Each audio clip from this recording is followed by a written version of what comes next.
Hello friend, this is Paper Kitty. Welcome back to my channel. If this is your first time, I hope you will enjoy this video. I am doing a little more work to this lovely journal. It is a using the Sugar and Sparkle collection paper pad from Michaels. And as you can see here, I am measuring the embroidery floss.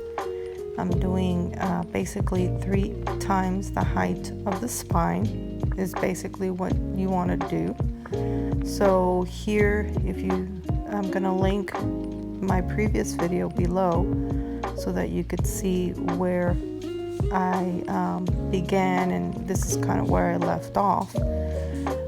Since then, I have worked on quite a bit more, including the inside cover of the cover, and as you can tell, it's got that really cute black and white stripe, and I've also added some pockets.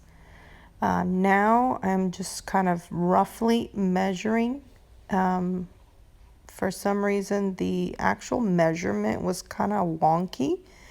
It wasn't like whole numbers, so I couldn't even tell you right now what exactly I'm measuring. But the main thing, I guess, take away from this video at this point right now where you see me playing with the ruler is I'm kind of trying to figure out where the center of everything is, and then I'm measuring 1/2 inch from the bottom on each end. So that's basically how far I want to go. I think sometimes people will do a little bit more, like 1 inch, and but I think doing a 1/2 inch will make it to where and maybe it's not true, but in my mind it is, that it's better adhered.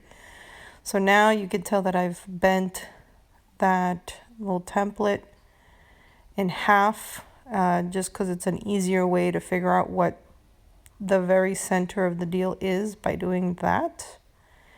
And so then I am doing 2 signatures, so I'm getting the middle of each side, and that's how I'm able to again, this is a rough estimate, but when you've been doing this a little bit, you kind of realize that it's okay to kind of eyeball it a little. It does take some practice to be able to do that, but I've never been super awesome at doing the the math there with the fractions, so I really do kind of eyeball it, and but just kind of more or less trying to figure out where I'm at, so the ruler helps. Now what I've done is put some paper clips up at the top and the bottom so that my template will not move. I've put it over a pack of that paper, that pattern paper for sewing, the back side of it, because the front side I don't want to damage. I like the images. But that's basically a soft place where you can punch those holes through. And I don't think it actually even goes that far that it like messes with that at all. But I just wanted to have something to put underneath just in case. So now I am looking at my very first signature, because I want to make sure that all the pages are located in the position that I want them to be. And so I've got a couple of them that I want the music paper, for instance, to kind of peek through the bottom a little bit.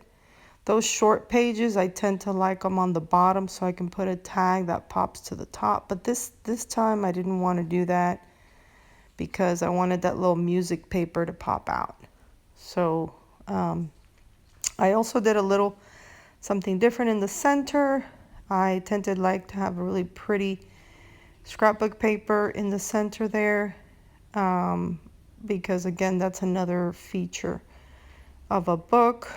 I will talk about that a little bit more because it really helps to have like at least a mental outline of steps of where you want to go when you're building a junk journal. And so anyway, I'll talk about that here in a little bit. But right now I use that same template just to kind of put some pencil marks on there to know where I should put the holes, because obviously they need to match up to the spine that I've already made the holes on. So now I am, if you notice, I'm not laying the thing flat. I've kind of made sure I've left it slightly bent, because when you put that pokey tool, the owl, through those holes, if you don't have it a little folded, I've noticed that you end up puncturing the pages all over the place, which is really annoying if that happens, because then your pages they're going to be a little bit out of whack. So so now as you can tell, as I'm trying to go ahead and put that first signature in, that I have also gessoed my front and my inside and outside of the cover, and then I've covered it with white fabric, and so on the outside, and then the inside it's got that pretty stripe, that pink and white stripe. So just pointing that out, because I don't think I got to that in the previous video, and so that's kind of the part that I guess you could say we kind of skipped a little bit on. But I need to move along when I'm doing these junk journals. If I run out of juice on my battery or something like that on my phone, and I'm recording and I need to stop recording, that doesn't always mean I'm going to stop crafting or stop building this journal. So I do want to kind of try to make it where it is going to be, as much as the process. I like to film as much as the process as much as I can, just to be able to show you, because I think it could be helpful to people that are learning how to do this. I think it'll be helpful. So here you see me tying this knot. I'm going to tie it twice. Now I'm going to be doing this a couple of times, so that's why I know that I haven't been talking about that as I'm looking back at the video here doing the voiceover. But we'll have time to discuss what I just did, because I'm going to do it again a couple more times. So, and one of the things is that I because of the way that I make this, oh, by the way, that cover, I made the cover separately on a piece of cardboard, and when I am completely done and happy with it, I will be adhering it to the cover.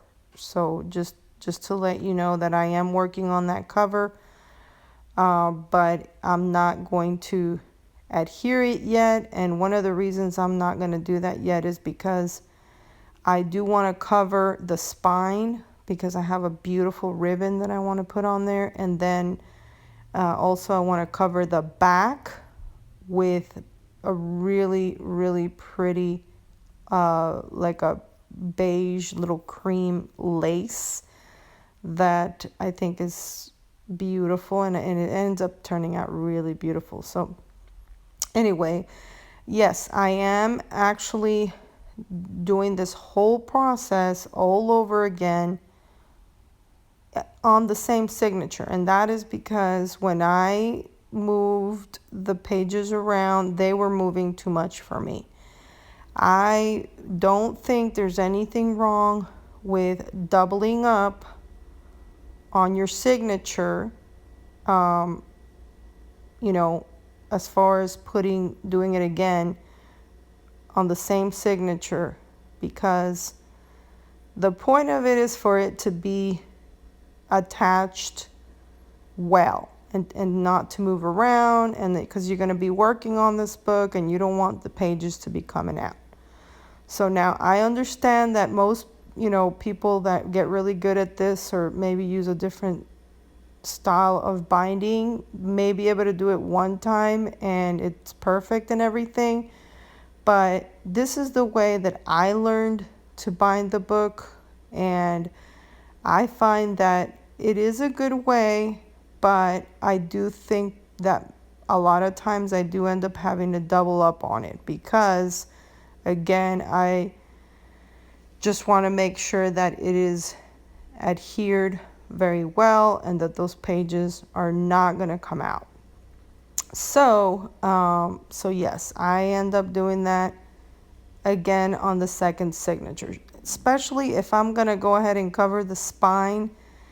It doesn't bother me to go back in and double up on it. Sometimes if I'm gonna, for some reason, absolutely have to keep the spine showing the stitching, or not the stitching, but the binding, then, it might be a little bit different.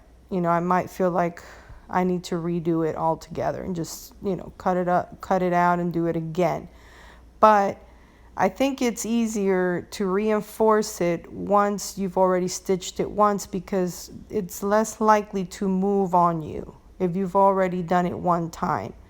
It's kind of already pretty attached well, and all you're really doing is reinforcing it so that it is, much more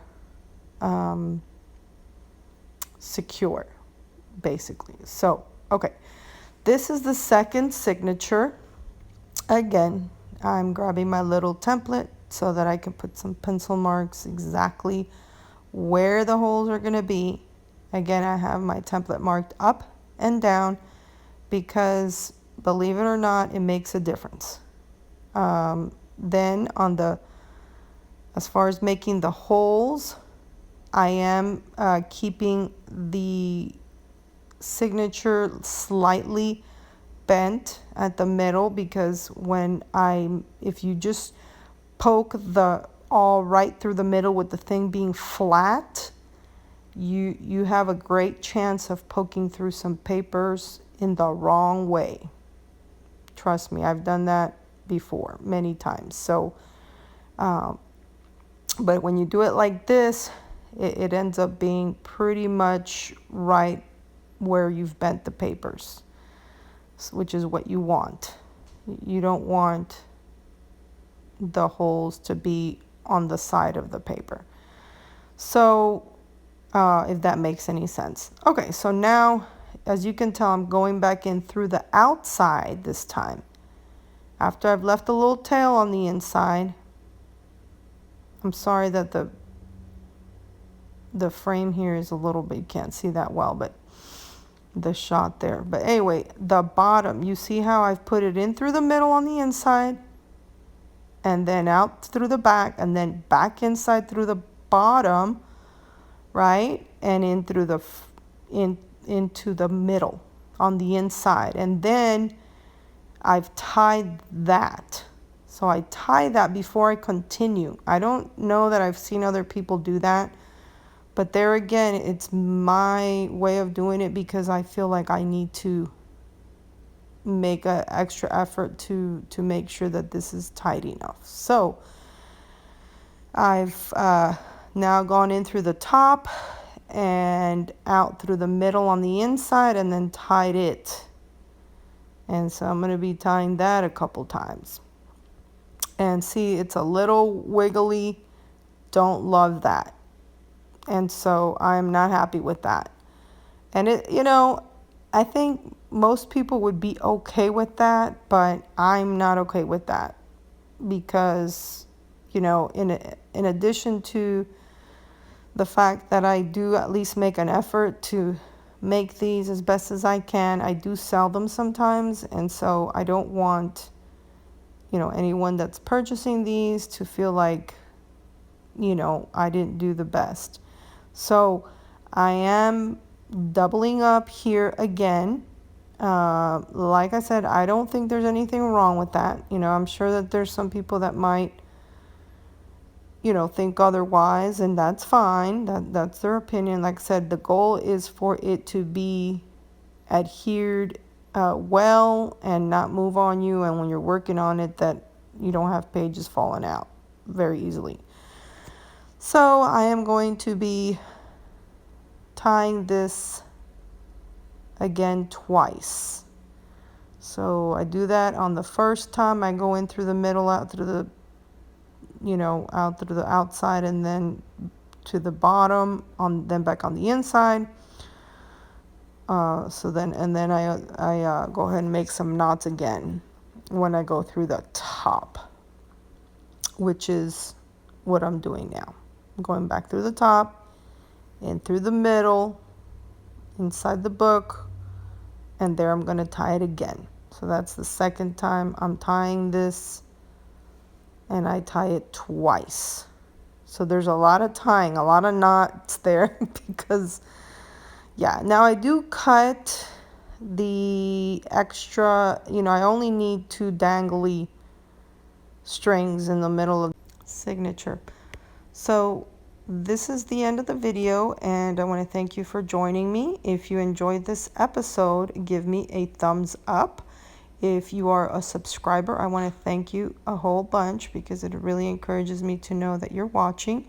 If you have not subscribed, please hit that subscribe button and the notification bell so that you will know when I have a new video for you. Also, be sure and comment below and let me know if these videos are helpful to you or if you enjoy them. Any feedback like that is really encouraging, and I really appreciate it. Thank you so much. Love you so much. Love you so much. See you in the next one. Bye now.